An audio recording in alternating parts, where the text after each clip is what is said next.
हम हमारे धर्म से रिलेटेड हमारे भगवताचार्य जी श्री राघव जी महाराज को आपके साथ लेके आए हैं। महाराज जी, आपको बहुत बहुत स्वागत है हमारे पॉडकास्ट में। और आज के इस पॉडकास्ट में हम बहुत सारी बातें करने वाले हैं। जैसे कि आपने कई पॉडकास्ट देखे होंगे जिसमें सिर्फ और सिर्फ धर्म और उस तरीके की बातें होती हैं जिसमें कथा और कथा के विषय में बातें होती हैं। पर आज हमारे जो प्रश्न होने वाले हैं वो इनसे थोड़ा सा हटकर होने वाले हैं। ये प्रश्न कई सारे तर्कों से जुड़े होंगे और उसमें कई सारी ऐसी बातें होंगी जो आज की युवाओं के मन मस्तिष्क में आती रहती है। तो सबसे पहले जैसे कि हम शुरुआत करते हैं, हम महाराज जी के जीवन के बारे में समझना चाहेंगे कि कहाँ से महाराज जी ने आध्यात्म की शुरुआत की और महाराज जी कहाँ से आपने ये सोचा कि नहीं मुझे कथा करना है या फिर मुझे भगवताचार्य बनना है। ये वो समय क्या था? मैं 12th मैंने पास किया था संस्कृत से ही। मैंने उत्तर मध्य में द्वितीय वर्ष पास की और उसके बाद मेरी इच्छा तो पहले संस्कृत में अध्यापक बनने की थी, लेकिन फिर मेरा जो जीवनचर्या थी, जीवन शैली थी, जो मेरे चाह थी, वो मुझे उस ओर खींच के ले गई। तो आपने आपके गुरु जो भी रहे होंगे, गुरु जी ने आपको दीक्षा दी होगी और उसके बाद आपने ये पूरा सीखा कि किस तरीके से भगवत कथा करनी है।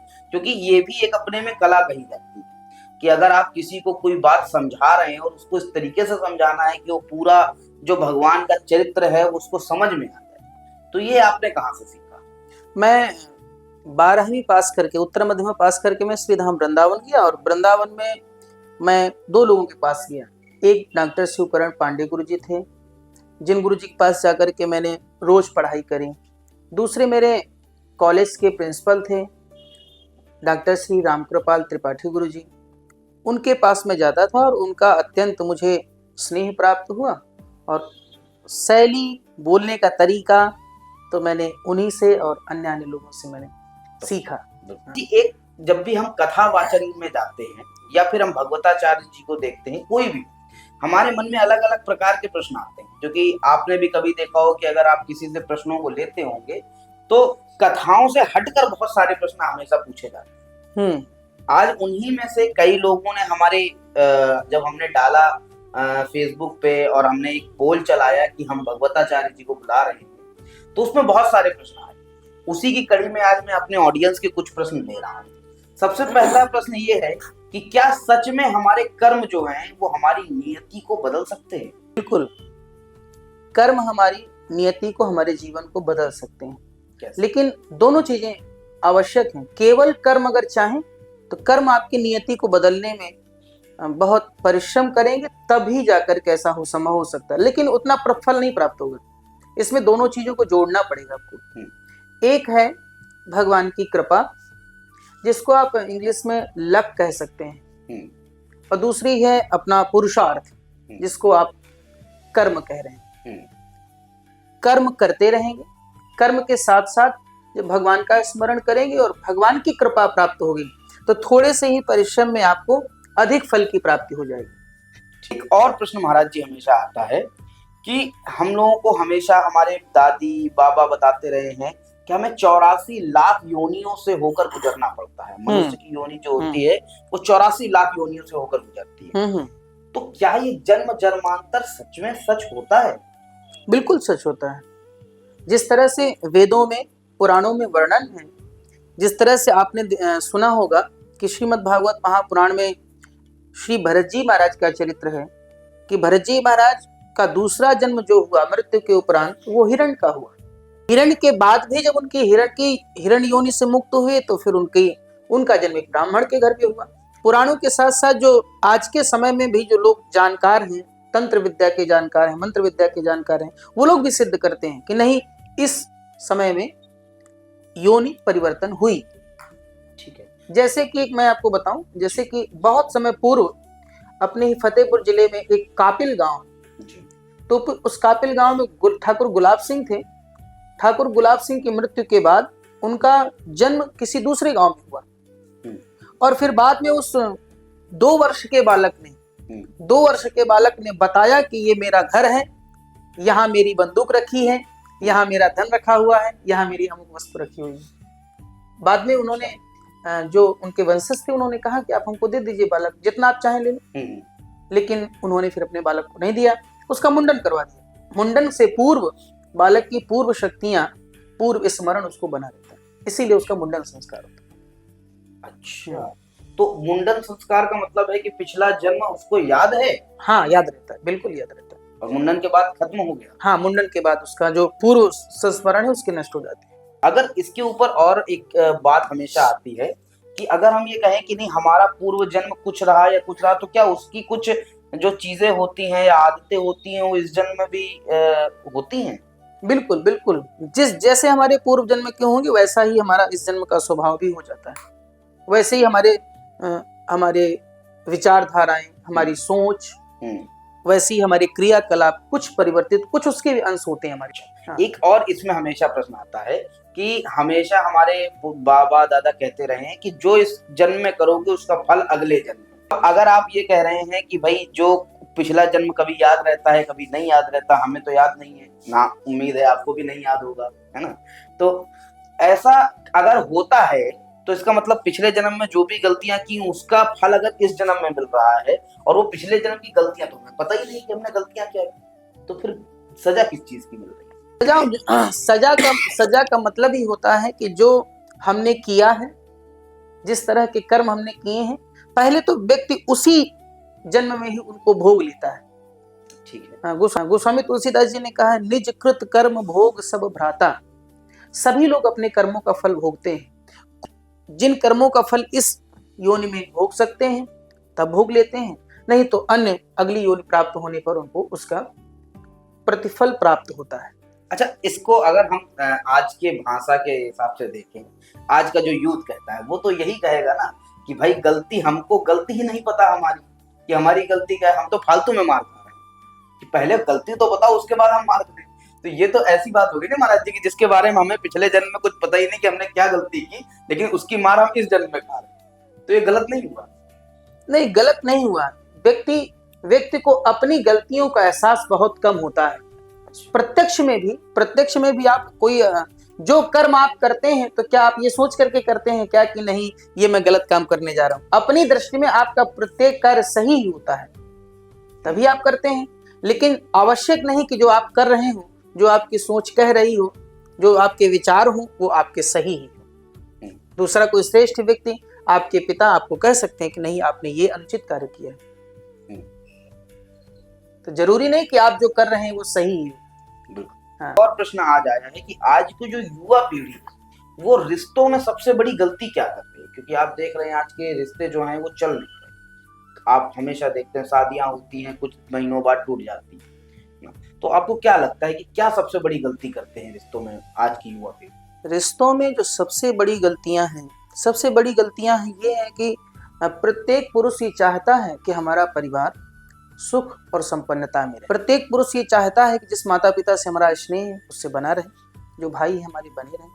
लेकिन आजकल जो स्त्रियों का स्तर है, जिसको हम उत्थान कह रहे हैं कि उनको हमने शिक्षा दी, शिक्षा देना बहुत अच्छी बात है और उनको समर्थ बनाना भी अच्छी बात है, लेकिन जहाँ एक पति का जो धर्म होता है, पति उसे ही कहते हैं जो पत्नी की रक्षा करे, पत्नी की रक्षा करे, परिवार का भरण पोषण करने वाला, उसको पति कहते हैं। लेकिन जब आप स्वयं ही पति बनने के लिए तैयार हो जाएंगे, जब आप स्वयं ही रोजगार की तलाश में हो जाएंगे, तो वो चीजें आपको अपने परिवार से अलग करती हैं और उनमें दूरियां बढ़नी शुरू हो जाती हैं। स्नेह तो तब होगा जब आप सामंजस्य बना करके रखेंगे, तब ठीक है। जहां बराबरी की तुलना हो जाएगी वहां फिर स्नेह नहीं होता है। तो अगर आपका कहने का मतलब ये है कि आज के समय पे जैसे लड़का भी काम कर रहा है और लड़कियां भी काम कर रही हैं, ये दोनों ये चीजें गलत है, इसका परिवार पे असर पड़ता है। अच्छा, हाँ, ठीक है। तो कुल मिला के या तो लड़का काम करे या लड़की काम करे, बिल्कुल ठीक है। कर्म पुरुषों का ही कहा गया कि पुरुष का काम करेगा, पुरुष भरण पोषण करने वाला पुरुष है, ना कि स्त्री। अच्छा, इसमें एक चीज और है, माता पिता और बच्चों के बीच में आजकल बहुत बहुत दूरियां बढ़ती चली जा रही है। आप देखते हैं बच्चे पढ़ाई के लिए बाहर चले जाते हैं और फिर बाहर का बाहर ही रह जाते हैं, माता पिता से उनकी कनेक्टिविटी बहुत कम। इसका क्या कारण? इसका भी कारण वही है। आज के समय में लोग ये चाहते हैं कि जैसे हमारा पति जॉब कर रहा है, नौकरी कर रहा है, वैसे हम भी करेंगे, क्योंकि हम पति से कम नहीं हैं, किसी पुरुष से कम नहीं हैं, अपने आप को कम नहीं आंकती हैं, जिस कारण से दोनों कर्म करने के निमित्त निकलते हैं। जो अपने बच्चों को स्नेह प्रदान किया जा सकता है वो उनको नहीं प्राप्त होता है, जिसका बच्चों पर असर उसी आयु का होता है जैसे कि जन्म से लेकर के 15 वर्ष तक की आयु। जन्म से लेकर के 15 वर्ष तक की आयु लगभग बच्चे अपने माता पिता के पास ही रहते हैं। अगर उस समय उन बच्चों को अपनी माँ का स्नेह नहीं प्राप्त हुआ, पिता की जिम्मेदारियां नहीं दिखी, तो फिर दूरियां बढ़ने लग जाती हैं। आजकल ज्यादातर लोग बच्चों का पालन पोषण तो कर्मचारियों से करवा रहे हैं, तो उनका स्नेह माँ के प्रति कैसे जाएगा? वो माँ की ममता को कैसे समझ पाएगा? एक हंसी की बात है कि माँ की आंचल में छुप करके बालक सोता है। आजकल माँ की आंचल ही कहाँ है? तो ये इसका एक बहुत बड़ा इफेक्ट बच्चों पे पड़ रहा है। बिल्कुल पड़ रहा है, बिल्कुल पड़ रहा है। क्योंकि उनको सबसे बड़ी बात तो यही हो गई कि उनको स्नेह ही नहीं मिल रहा, उनको पता ही नहीं चल रहा है कि हमारे मम्मी पापा कैसे हैं, क्योंकि वो सुबह आते हैं शाम के चले जाते हैं। बिल्कुल पता ही नहीं है। 2 घंटे मिले, 2 घंटे में हेलो हाय हुआ, बात खत्म। बस। एक और प्रश्न है महाराज जी, लव मैरिज या अरेंज मैरिज? ये एक बहुत बड़ा प्रश्न हमेशा से रहा है कि हमारे अध्यात्म की नजर से भी देखा जाता है। आपको क्या लगता है, आध्यात्मिक नजर से लव मैरिज सही है या अरेंज मैरिज सही? और इसका मुझे प्रश्न का जो उत्तर चाहिए वो तर्क में चाहिए।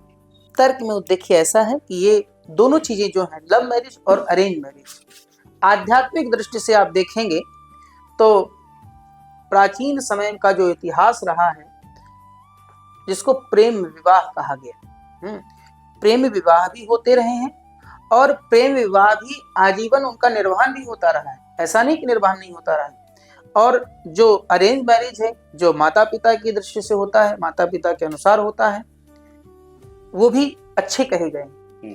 आज के समय में इनका अर्थ बदल गया है। प्रेम विवाह भी पहले जब हुआ करते थे तो माता पिता की सहमति से ही हुआ करते थे, बिना माता पिता की आज्ञा के, बिना माता पिता की अनुमति के ये सब संभव नहीं था। और अरेंज मैरिज तो ये होता ही है कि भाई सबसे अच्छी तो अरेंज मैरिज ही कही गई, क्योंकि बालक का जब विवाह होता है तो विवाह के समय बालक उन परिस्थितियों का आकलन नहीं कर सकता है जो विवाह के बाद होने वाली समस्याओं का आकलन नहीं कर सकता है। तो इन समस्याओं का आकलन कौन कर सकता है? जिसने इसका अनुभव किया होगा। तो माता पिता अपने से श्रेष्ठ जो लोग होते हैं, जो संबंध को जोड़ने का प्रयास करते हैं, वो इस चीज के अनुभवी होते हैं।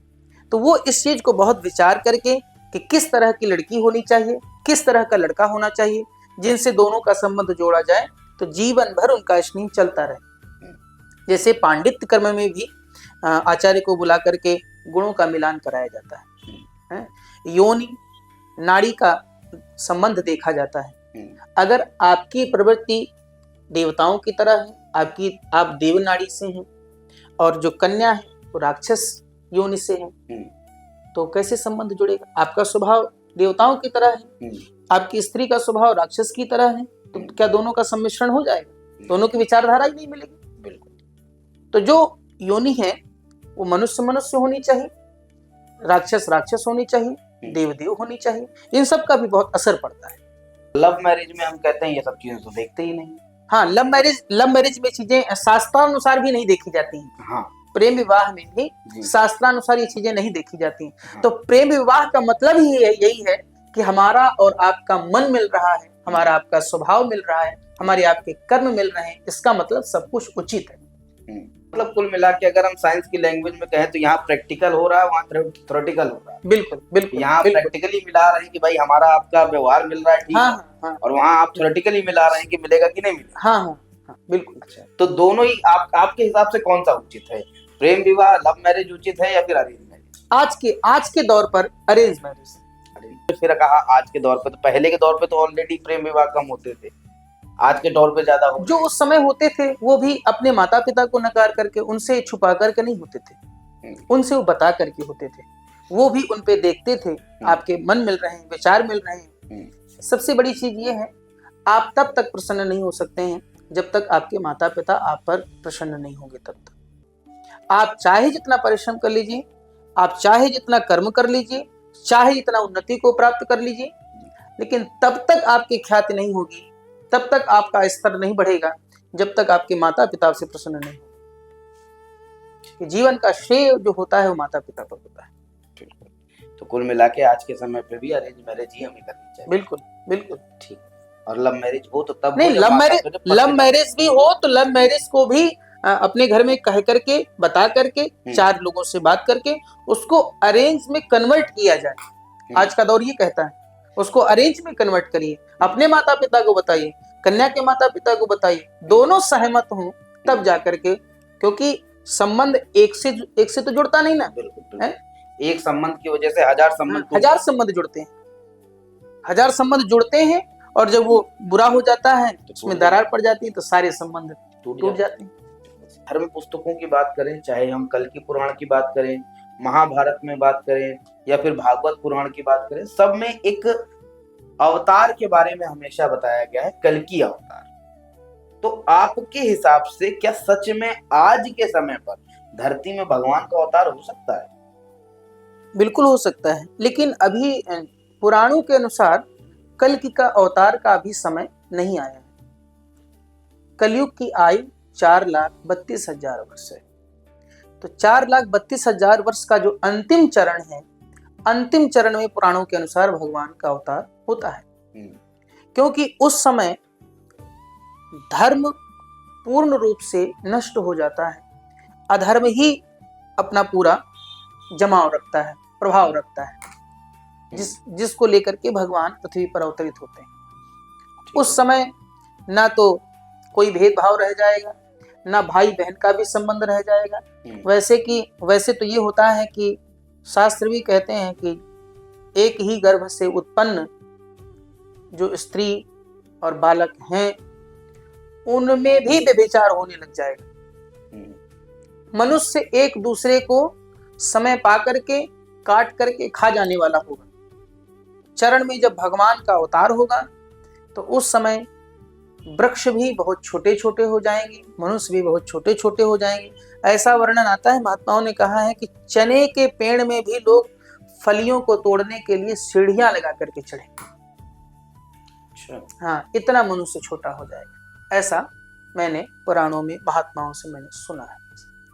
महाराज जी, आज के समय पे चमत्कार की बहुत बात होती है। अब मैं किसी का भी यहाँ पर नाम नहीं लूंगा, लेकिन आप भी जानते हैं कई लोग इस तरीके से भविष्य बताते हैं, कई किसी तरीके से।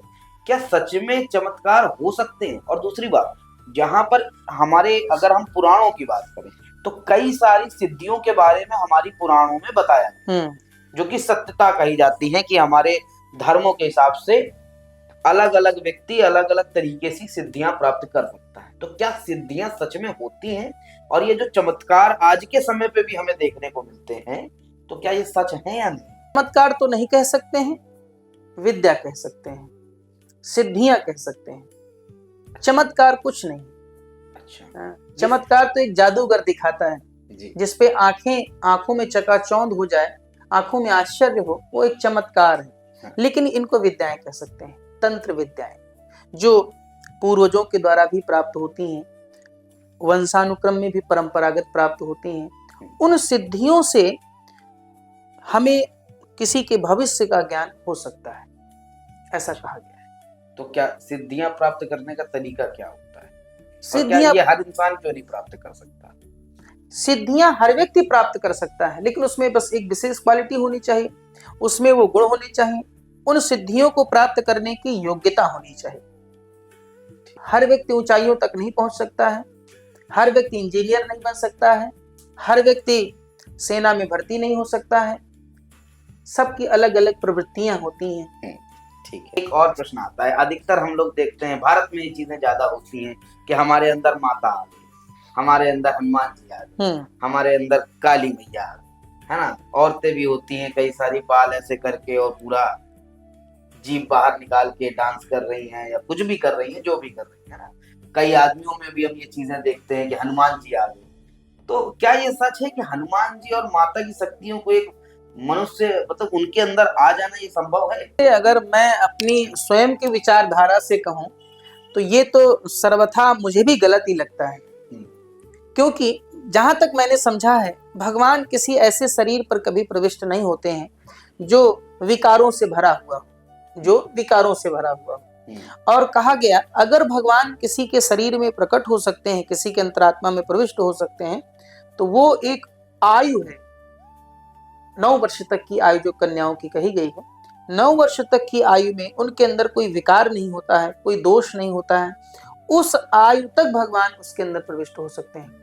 जैसे कि स्त्रियां हैं, तो स्त्रियों के अंदर जब अनेकानेक दोष आ जाते हैं या बहुत सारी चीजें हैं जो आप जानते हैं, अगर इस तरह के दोष अगर उनके अंदर आ जाते हैं, तो इसके बाद अगर कोई ये कहता है कि मेरे शरीर में काली का प्राकट्य हो गया या दुर्गा का प्राकट्य हो गया, तो मैं भी इन चीजों पर विश्वास नहीं करता।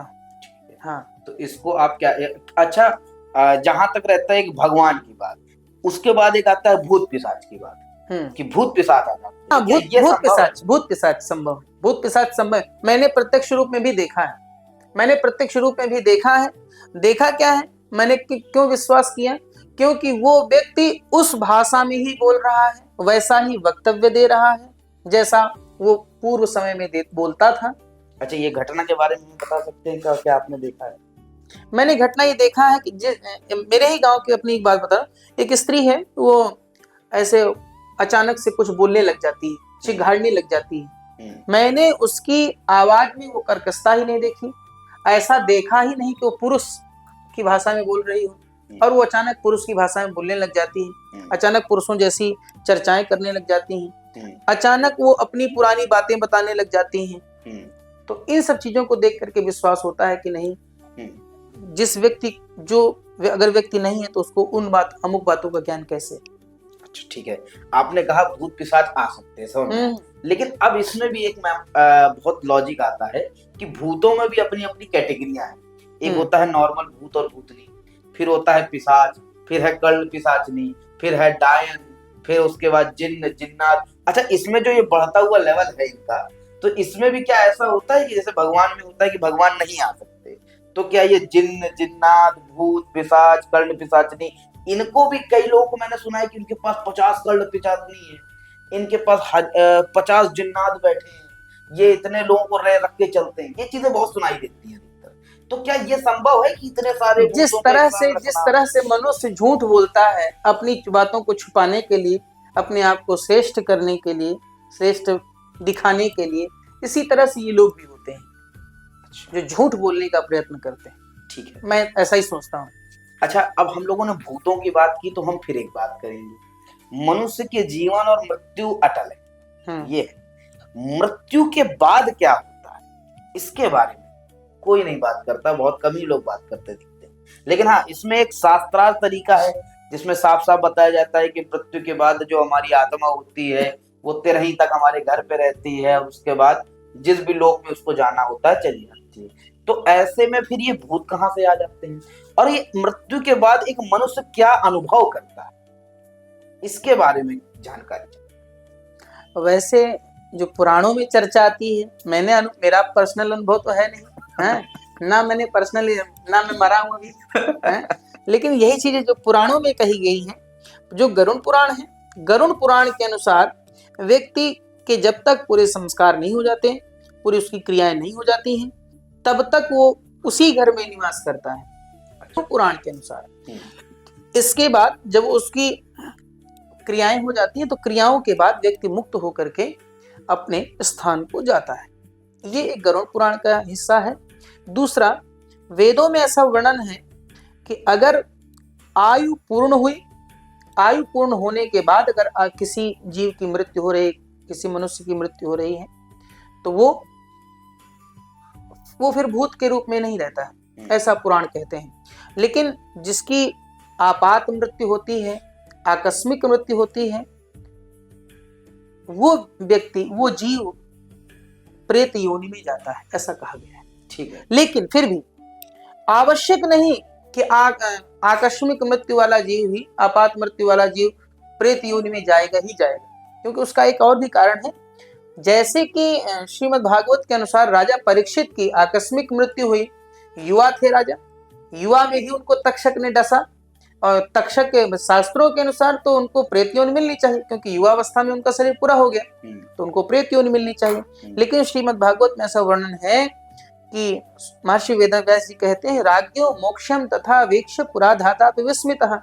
ब्रह्मा ने भी जब ये देखा कि जिस राजा को प्रेत योनि में जाना चाहिए शास्त्रों के अनुसार, वो राजा प्रेत योनि में न जाकर के शरीर पूरा होने के तुरंत बाद ही मोक्ष को प्राप्त हो गया, भगवान के शरण में चला गया, भगवत धाम को चला गया। तो आवश्यक नहीं है कि आकस्मिक मृत्यु होने के बाद वो प्रेत योनि में ही जाए। अगर वो सत्कर्म कर रहा है, अगर उन पुराणों के अनुसार नियमों का पालन कर रहा है, तो उसकी मुक्ति भी हो जाती है। अच्छा, आपकी ये सारी बातें हमें सही लगी, जहां तक तर्क में देखा जाए, शास्त्र के हिसाब से देखा जाए, ठीक है। हम इसी में अलग तरीके से, शास्त्र हमारे कहते हैं कि मनुष्य हो, पशु हो, पक्षी हो, सभी के अंदर जीवन है, सबके अंदर वो जीव है, सबके अंदर वो आत्मा है। तो हम लोग भूत पिशाच में सिर्फ एक महिला और एक पुरुष की क्यों बात करते हैं कि ये भूत है, ये भूतनी है, ये मरने के बाद किस योनि में चले गए, ये पिशाच। अगर कोई कुत्ता मरता है तो वो भूत क्यों नहीं बनता, कोई पंछी मरता है तो वो भूत क्यों नहीं बनता, और उनके लिए क्या ये तरीका है? क्योंकि ये भी बात होती है कि भाई अगर ये कहा जाए कि अगर इंसानों का 13 दिन बाद तक वो अपने घर पे रहते हैं, तो फिर कुत्ते कहाँ रहते हैं, हाथी कहाँ रहते हैं, शेर कहाँ रहते हैं? ये जो पुराण शास्त्र इत्यादि जो कहे गए हैं, ये सब मनुष्यों के लिए ही केवल हैं, क्योंकि मनुष्य ही ऐसा व्यक्ति है जो इन विचारधाराओं को रख सकता है। ये कहा गया है कि अन्य जीवों की अपेक्षा भगवान मनुष्यों से क्यों अधिक प्रेम करते हैं। रामचरितमानस में भगवान ने कहा कि सबते अधिक मनुज मोहि भाई, मनुष्यों से मैं सबसे अधिक प्रेम करता हूँ, क्योंकि मनुष्य ही ऐसे हैं जो भक्ति करते हैं, मनुष्य ही ऐसे हैं जो कर्मों को कर सकते हैं। पशु अपने कर्मों को नहीं कर सकता है। पशुओं का जीवन है कि भरण पोषण करना, संतानोत्पत्ति करना और इसके बाद मृत्यु को प्राप्त हो जाना। जीवन भर उनको केवल भोजन चाहिए और संतानोत्पत्ति करेंगे, इसके बाद मृत्यु को प्राप्त हो जाएंगे। अच्छा, आपकी ये बात सही है, लेकिन अब इसमें भी शास्त्रों के हिसाब से कुछ तो होना चाहिए कि भाई इनकी मृत्यु के बाद क्या होगा।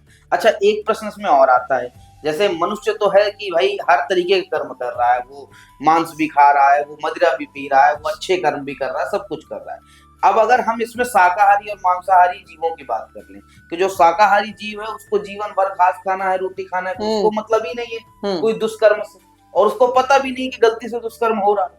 और अगर एक शेर है तो उसको चाह के भी नहीं खा सकता किसी को, वो तो घास खा ही नहीं सकता, उसका सीधा ही परिणाम है कि उसको सुबह उठना है, हिरण को मारना है, उसके बाद खाना, तो वो परमानेंट दुष्कर्म कर रहा है। तो फिर क्या इनके लिए कुछ ऐसा होता है? दुष्कर्म नहीं कह सकते हैं, वो दुष्कर्म नहीं, वो उनका जीवन ही उन पर ही आधारित है। ये सृष्टि का एक क्रम है, सृष्टि का एक क्रम है कि अगर हम आप नहीं होंगे तो सिंहों की वृद्धि होती चली जाएगी, तो सिंह कैसे मरेंगे? तो सिंहों को मारने के लिए भगवान ने क्या नियम बनाया? हिरण इत्यादि हैं, उनकी मृत्यु का भगवान ने क्या कारण बनाया? ये भगवान पूर्व निर्धारित करते हैं, हाँ, कि क्या होने वाला है। मतलब कुल मिला के जानवरों में कोई ऐसा सिस्टम नहीं है, वो सीधे या तो नर्क में जा रहे हैं या स्वर्ग में जा रहे हैं। हाँ, ऐसा कह सकते हैं। वो क्रम एक बना हुआ है उनका कि इतना करने के बाद अगर आप उस योनि में चाहिए, फिर इसके बाद आप एक क्रम को पूरा करेंगे, क्रम को पूरा करने के बाद फिर आप लौट करके, ठीक से हमारे सनातन धर्म की ओर मुड़ रहा है। महाराज जी, अभी के समय पे हमारे देश के अंदर बहुत सारे महान विभूतियां हैं, बहुत सारे हमारे धर्म जिनके सानिध्य में हम रोज कुछ नई चीजें सीखते हैं, और उनके हिसाब से हम अपने धर्म को बदलने का प्रयास, हम अपनी चीजों को बदलने का प्रयास कर रहे हैं कि हम सनातन धर्म के लिए अच्छे से अच्छा कार्य कर सकें। पर मैं आपके मुख से जानना चाहूंगा कि आपको हमारे पूरे देश में कई सारे महान विभूतियां हैं, चाहे हम परम पूज्य रामभद्राचार्य जी महाराज की बात करें, चाहे हम प्रेमानंद जी महाराज की बात करें, चाहे हम मुरारी बापू जी की बात करें, या इस तरीके से बहुत सारे अन्य, चाहे हम धीरेन्द्र शास्त्री जी की बात करें, आपको इनमें से कौन लगता है जिसकी आप उपदेश सुनते हैं? और दूसरी बात, इनकी बातों में बहुत सारी जगह यहाँ पर हमको देखने में ऐसा आता है कि सामंजस्य नहीं बैठ रहा, कहीं वो कुछ कह रहे हैं, ये कुछ कह रहे हैं, तो किसकी बात लोग माने? मैं अगर अपनी पर्सनल विचारधारा के बारे में कहूं तो मैं कुछ ही लोगों को सुनता हूं, जैसे कि श्रीधाम वृंदावन में मलुक पीठ वाले पूज्य महाराज जी, उन महाराज जी के प्रवचन, महाराज जी की कथाएं, महाराज जी की चर्चाएं, उनको मैं सुनता हूं। दूसरा, स्वामी श्री प्रेमानंद जी महाराज, उनके मुख से जो निकले हुए शब्द हैं, उनकी जो कही हुई बातें हैं, वो व्यक्ति को केवल भक्ति के मार्ग पर स्थापित करती हैं। उनका एक ही मुख्य उद्देश्य है कि जीव भक्ति की ओर प्रेरित हो, भगवान नाम जप करे और मुक्त हो। उनका एक यही मुख्य उद्देश्य है, सब कुछ कहने का, बताने का, समझाने का। उनको भी मैं सुनता हूँ। और अगर श्री राम जी के चरित्र के बारे में कहें तो गोलोक धाम वासी पूज्य श्री राजेश्वरानंद जी महाराज, उनकी विचारधाराओं को, उनकी कथाओं को मैं सुनता हूँ। मैंने सुनता तो मैं सभी को हूँ, जहां से मुझे कुछ अच्छा प्राप्त होता है, कुछ ऐसा लगता है कि जैसे ये शब्द, यह विषय महत्वपूर्ण है, मैं उसको सुनता हूँ। वो चाहे कोई छोटा सा व्यक्ति हो, चाहे कोई बहुत बड़ा महात्मा हो। आपका एक विषय यह भी है कि महात्माओं में सामंजस्य देखने को नहीं मिलता है। ये बात आपकी ठीक है। समस्या एक यह है, हालांकि मैं छोटे मुंह बड़ी बात कह सकता हूँ, ऐसा कह सकता हूँ मैं छोटे मुंह बड़ी बात, महात्माओं को राजनीति से जुड़ करके कार्य, भाषण और उपदेश ये नहीं करना चाहिए। ये मेरा एक अपना व्यक्तिगत विचार है। आज के समय में जो सामंजस्य नहीं बैठ रहा है, उसका एक यही कारण है कि प्रत्येक महात्मा हो या जो भी वरिष्ठाति वरिष्ठ हैं, महात्मा हैं, संत हैं, ऋषि हैं, ज्यादातर लोग राजनीति से संबंध जोड़ करके चर्चा करते हैं, जबकि गलत है। केवल महात्माओं का कार्य है आध्यात्मिक ऊर्जा लोगों को देना, आध्यात्मिकता की ओर प्रेरित करना, लोगों को एकजुट रखना, ना कि तोड़ना। अगर हम आप और आप दो लोगों में अगर हम भेद कह देंगे तो आपके ये अनुयायी आपको मानने लग जाएंगे, आपके दूसरे के अनुयायी दूसरे को मानने लग जाएंगे। हमारा मतलब ये नहीं, हमारा मतलब ये है कि आप और दोनों का संबंध हम इस तरह से तीसरे को बताएं कि तीसरा व्यक्ति आपसे भी प्रेम रखे, आपसे भी प्रेम रखे। ऐसा नहीं हो रहा है। आज के समय में छोटी छोटी बातों पर लोग केवल एक पक्ष को देख करके कार्य कर रहे हैं। ऐसा नहीं होना चाहिए। और मैं भी एक मेरी प्रार्थना ही है कि मैं ये चाहता हूं कि जो संत महात्मा है, महापुरुष हैं, मैं तो एक साधारण सा व्यक्ति हूं, लोग सामंजस्य बना करके, एकजुट हो करके, एक ही भगवान को मान करके, भगवान एक ही है, नाम रूप अलग अलग हो सकते हैं, परमात्मा एक है, सभी के इष्ट एक ही हैं। घूम फिर करके आएगा वो व्यक्ति उसी बिंदु के केंद्र बिंदु पर। तो सबको चाहिए कि बस केवल सामंजस्य बना करके, मिल करके समरसता की भावना उत्पन्न करें, एकजुटता की भावना, एकता की भावना उत्पन्न करें, भेदभाव उचित नहीं। ये मेरा मुख्य। तो कुल मिला के अगर हम ये कहें कि देश में गुरुओं की एक अधिकता या बहुत ज्यादा गुरु होना, ये भी क्या एक कारण हो सकता है? नहीं, गुरुओं के कोई लोग भ्रम में बहुत ज्यादा हैं। गुरुओं की अधिकता नहीं, गुरुओं की अधिकता नहीं। अच्छा, गुरुओं की अधिकता कहाँ है? तो लोग भ्रम में नहीं हो रहे महाराज जी कि वो कहते हैं ये करिए, वो कहते हैं ये करिए।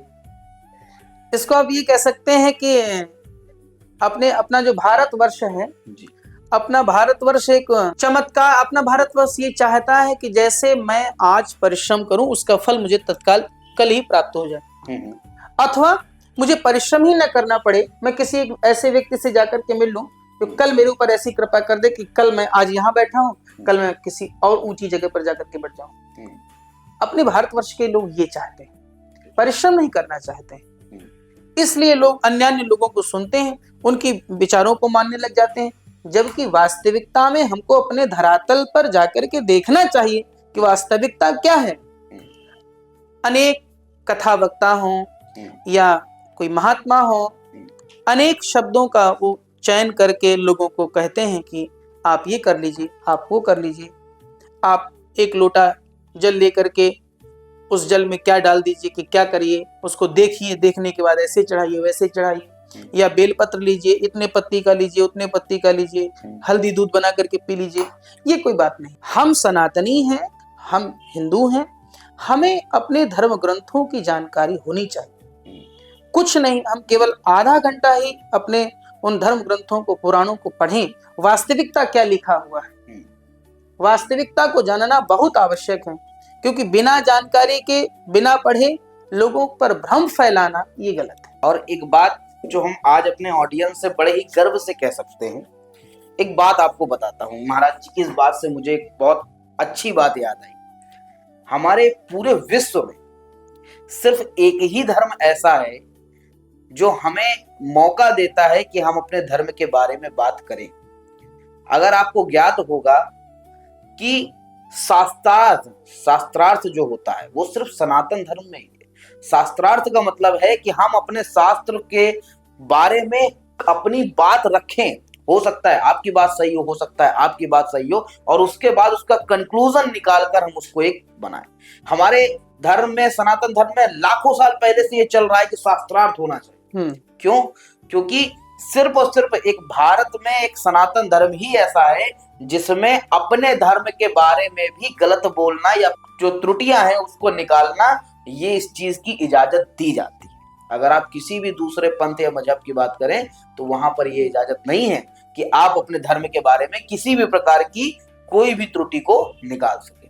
तो ये भी एक हमारे लिए अच्छी बात है कि हम खुद, और सबसे बढ़िया बात इसमें यह है कि हम लोग खुद अपने मन से डिसाइड कर सकते हैं कि कौन हमारे भगवान होने चाहिए, हमारी पूजा पद्धति क्या होनी चाहिए, हमारे मंत्र कौन से होने चाहिए, हमारे भगवान को प्राप्त करने का तरीका क्या है, ये हम स्वयं डिसाइड कर सकते हैं। और इसीलिए सनातन को सबसे मुख्य और सबसे प्रमुख और सबसे महान धर्म माना गया है, क्योंकि एक यही ऐसा है जहां पर रिसर्च बेस पर सब कुछ होता है, ना कि एक लिखित और बातों के हिसाब से। इसके बाद मेरे प्रश्न यहीं से समाप्त होते हैं। अब आपके पास हमारी को एंकर मिस आकांक्षा जी आएंगी और अपने आगे के सवालों को प्रारंभ करेंगी। नमस्कार। महाराज जी, आप भगवान को कैसे महसूस करते हैं? भगवान को तो मैं हर पल महसूस करता हूँ, क्योंकि जब भी मुझे कोई समस्या होती है मैं एक बार स्मरण करता हूँ और मुझे अच्छा अनुभव होने लगता है, तो मैं जान जाता हूँ कि भगवान मेरे साथ है। ठीक है। अच्छा, कुछ लोग होते हैं जो भक्ति भी करते हैं और साथ ही साथ मतलब उनकी मनोकामनाएं इतनी बड़ी बड़ी होती हैं, वो पूजा पाठ में बैठे 10 मिनट 15 मिनट, मगर वो पूजा में भगवान को कम याद करते हैं, बस वो ना बोलते रहते हैं मेरी ये हो जाए, मेरा वो हो जाए।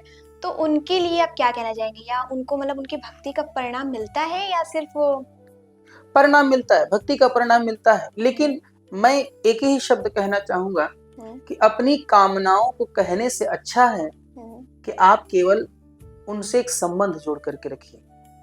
जैसे अगर किसी स्त्री से माता का संबंध जोड़ करके रखेंगे तो वो स्त्री आपकी सभी कामनाओं की पूर्ति कर देगी। आपको भूखा भी नहीं रहने देगी, आपको निर्वस्त्र भी नहीं रहने देगी, आपको बुद्धिहीन भी नहीं रहने देगी। जिस तरह से माँ अपने बेटे को सारी सुख सुविधाएं देना चाहती है, अच्छा बनाना चाहती है, वो किस लिए? क्योंकि वो उसका माता और पुत्र का संबंध है।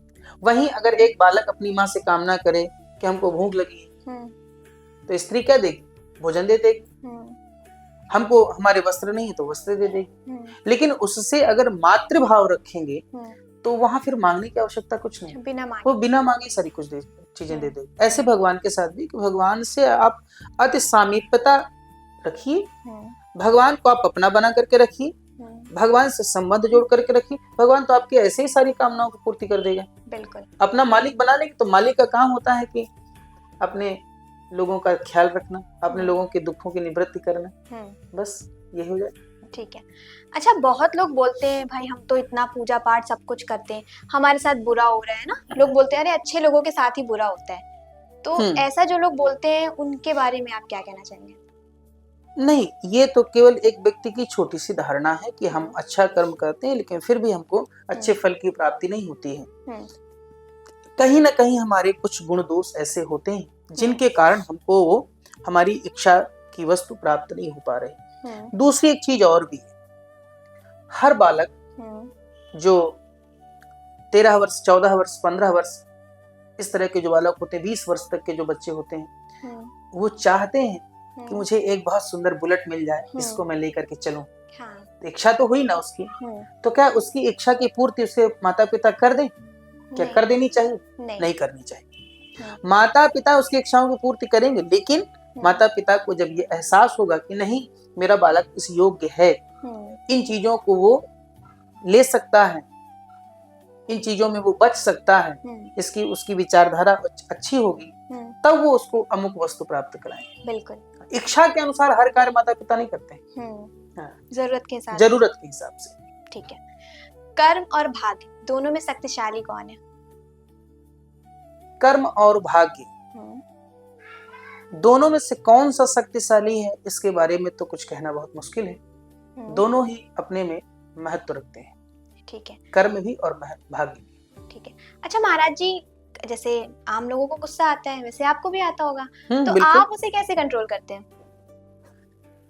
गुस्से को कंट्रोल करने का एक तरीका बस यही है कि अपने आप में संतोष कर लेना। जिस पर गुस्सा है तो उसके बारे में निगेटिव नहीं सोचना।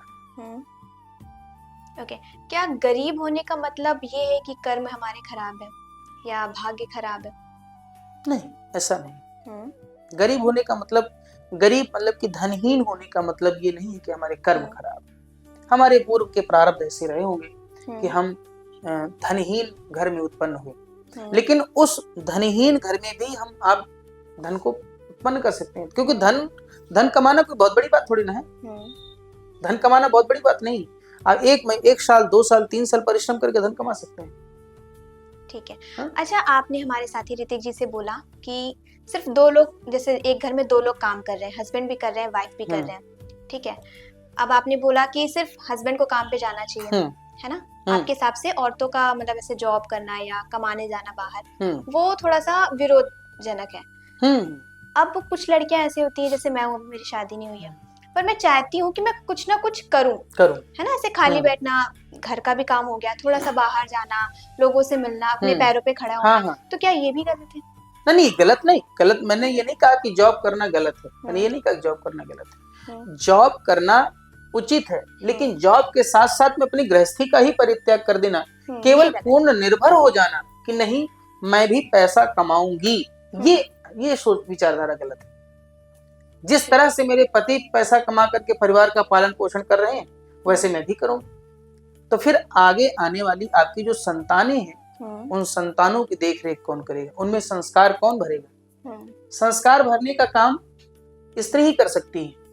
मेरी एक विचारधारा है, मैंने किसी महात्मा से सुना था कि घरों को तोड़ने में सबसे अधिक हाथ किसका होता है?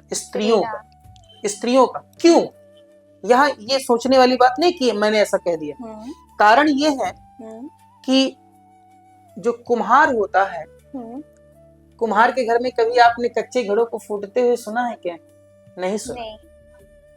हमारे आपके घरों में पक्के घड़े फूट जाते हैं, लेकिन कुम्हार के घरों में कच्चे घड़े भी नहीं फूटते हैं। क्यों नहीं फूटते हैं उसके घरों में?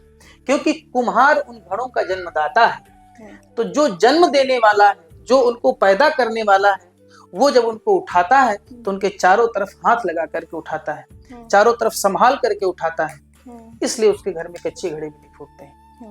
तो जन्म देने वाली जो होती हैं, जो सृष्टि की रचना करने वाली होती हैं, जितना अच्छे से संभाल वो कर सकती हैं, उतना अच्छे से संभाल पुरुष कभी नहीं कर सकता है। बच्चों में संस्कार अगर जितना ढंग से माँ भर सकती है, पिता कभी नहीं भर सकता है। वो कहते हैं ना कि हम माँ के पास में ज्यादा रहते हैं, हमारा पहला गुरु, मतलब सब भगवान, सब कुछ माँ ही होते हैं। बिल्कुल। ठीक है। आपके हिसाब से सब कुछ भगवान नियंत्रित करते हैं? सब कुछ नहीं, सब कुछ नहीं, कुछ कर्म हमारे भी। ठीक है।